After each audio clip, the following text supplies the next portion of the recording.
kara edikler, yukarıda kızıl çıkış çırası lovlayar.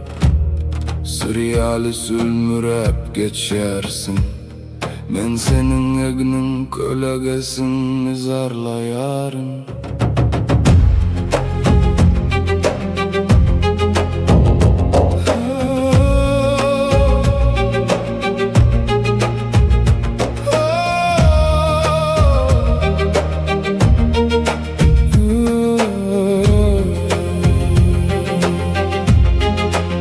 Sen amar duvarında bir kölege, her yakınlaşanımda itip bağıryan.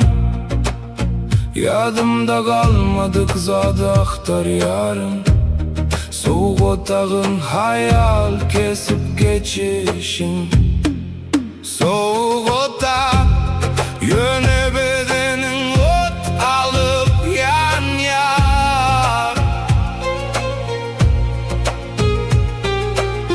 Ben senin cadına düşen tutsak.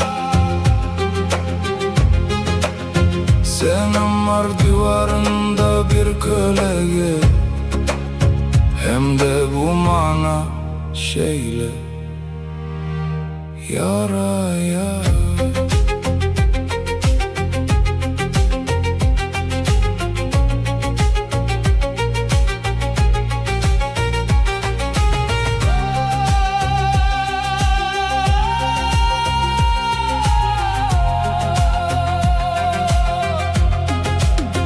Bileğindeki zincir yalpıldayar, her gezek övrülende.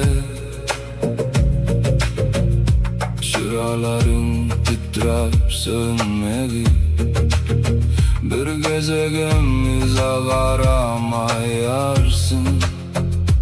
Yine vicanın uzunluğunu ölçersin.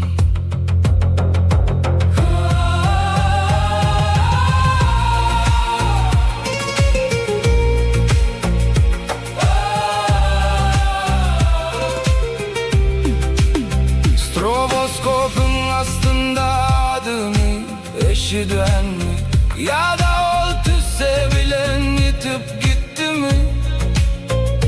Eğer eline bir salım degaysem, tutuş o takdimini al yar mı?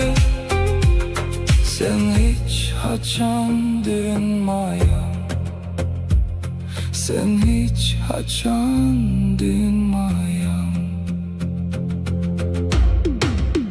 Sen amar divarındaki kölege, ve aşağı yakınlaşsam salgıma örülüp bağıran.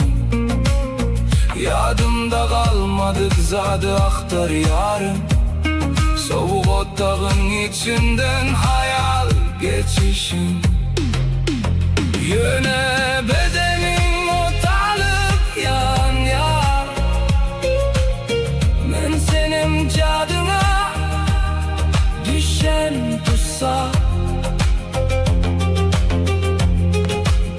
Sen amar divarındaki kölege, hem de bu mana beyle. Ya